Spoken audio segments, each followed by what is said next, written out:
जो ये बिहाव रचा है इसका न्योता देने के लिए ये किशन लाल जी गए थे, ये बड़गोती बाबा गए थे जिन्होंने जमीन पर कब्जा कर रखा है।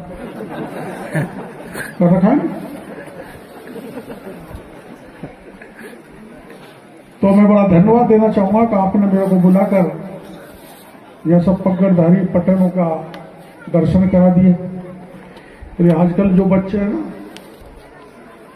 अब मेरी समझ में 5-10 साल में पगड़ सिर से गायब हो जाएगा। अरे बहुत अच्छा पहनावा है, हमारी सांस्कृतिक पहचान।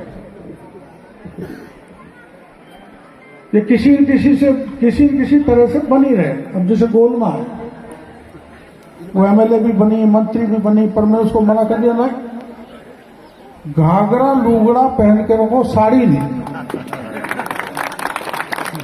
तो अपनी जो मूल पहचान है, जैसे वो बहन बेटी बैठी है, मूल पहचान, अपनी मूल पहचान खत्म नहीं होनी चाहिए, उसे बनाए। अभी तो मैंने छोड़ दिया, नहीं पहले मैं 2-4 साल में अंगोछा ऐसे तो पेट के सिर पर रखता था, तो अंगोछे का ही भाव बढ़ गया, कीमत बढ़ गई, नाम करोड़ तौलिया रख दिया सेठों ने, और खूब बेचा। गोल मलूगड़ी रख दी, खूब बिका। मेरा कहने का मतलब ये हमारी इज्जत है, मान सम्मान है। पगड़धारी बाबा जिन्होंने समाज की संस्कृति को, परंपरा को जिंदा रखा है, और ऐसे लोगों के बीच में आने का मुझे मौका मिला। तो इसमें ये जो हमारे अध्यक्ष हैं गणेश जी, और हमारे आप भी अध्यक्ष हो बेटा, किशन जी नहीं, कान्हा जी, किशन जी तो पुराने अध्यक्ष है। एक सम्मेलन है सभी भाइयों का, गणेश जी कोई आमगढ़ फोर्ट में करो, 2 महीने बाद, 4 महीने बाद, जब अच्छी सी फुर्सत मिल जाए, तो कोई ऐसे इतिहास के जानकार बुलाए तो चांदा गोत्र का भी इतिहास बताएं, हमारे बड़गोती गोत्र का भी इतिहास बताएं, बाकी का इतिहास भी बताएं। तो हम तो भाई बड़ी पढ़ाई पढ़ के नेता बन के रह गए, लेकिन हमको वास्तव में इतिहास की जानकारी जब मेरे को नहीं है, तो इन जवान बच्चों को भी नहीं होगी। इसलिए एक ऐसा कार्यक्रम रखो पुरातन इतिहास का, जिसमें गायक कलाकार भी आए, आप जैसे लोग भी आए, और जो हमारा इतिहास में रुचि रखने वाले बच्चे हैं, जो प्रोफेसर्स हैं, वो आए हैं, पूरे समाज को गौरवशाली इतिहास को बताएं, जिससे हमारी भुजाओं में भी रक्त का प्रवाह है। हमें गर्व हो कि हमारे राजा महाराजा, हमारे पूर्वज जैसे हुए थे। तो मेरी तरफ से प्रस्ताव है, आमागढ़ के कैंपस में अंदर किले में एक ऐसा कार्यक्रम रखना चाहिए, भले सब नेताओं को बुलाओ, क्योंकि उसमें दल की कोई राइडर नहीं होना चाहिए। सब नेताओं को बुलाओ, समाज के मुखिया लोगों को बुलाओ, उसमें इतिहास के साथ साथ समाज सुधार की बातें भी करो, जिससे हमारे समाज में कोई बुराई नहीं आए और हमारा समाज मजबूत बना रहे, और हमें जागृत रहें, संगठित रहें। इस उद्देश्य से अपन को इकट्ठा, मेरा प्रस्ताव है, आपके जचे तो ठीक है। और आमागढ़ में या खोगे उन्होंने ऊपर जहां भी 10-5 हजार लोग आप अपने इस इलाके के इकट्ठे हो सके, सभी गोत्र के, मीणा समाज के भाई।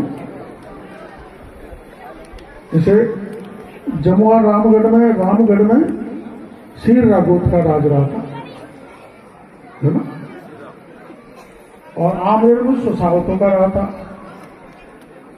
यहाँ हमारे चांदा का था और वहां हमारे बड़गोतों का था। तो इस इतिहास का संकलन कहीं न कहीं तो होगा गणेश जी। तो छोटा सा फोल्डर बना के उसमें जानकारी शॉर्ट में अपन को दी जाए, और आजकल के बच्चों को और हमारे जैसे बूढ़ों को भी बांटी जाए जो हमको जानकारी नहीं। ऐसा मेरा प्रस्ताव है। मेरे को भरोसा है कि आपको ऐसा सम्मेलन करेंगे खुशी का, जहां खान पान भी हो अच्छी तरह से, और हमारी बहन बेटी भी ज्यादा से ज्यादा आए। वैसे तो गणेश जी बहुत पैसे वाले हैं, इनकी जमीन पर लक्ष्मण जी ने कब्जा कर लिया, छोड़ दिया क्या? ये मेरे को ले गए, चाय पिलाई, नाश्ता कराया, तो एक ने कहा आपको इसलिए लाए कि अब लक्ष्मण मीणा यहां नहीं घुसेगा।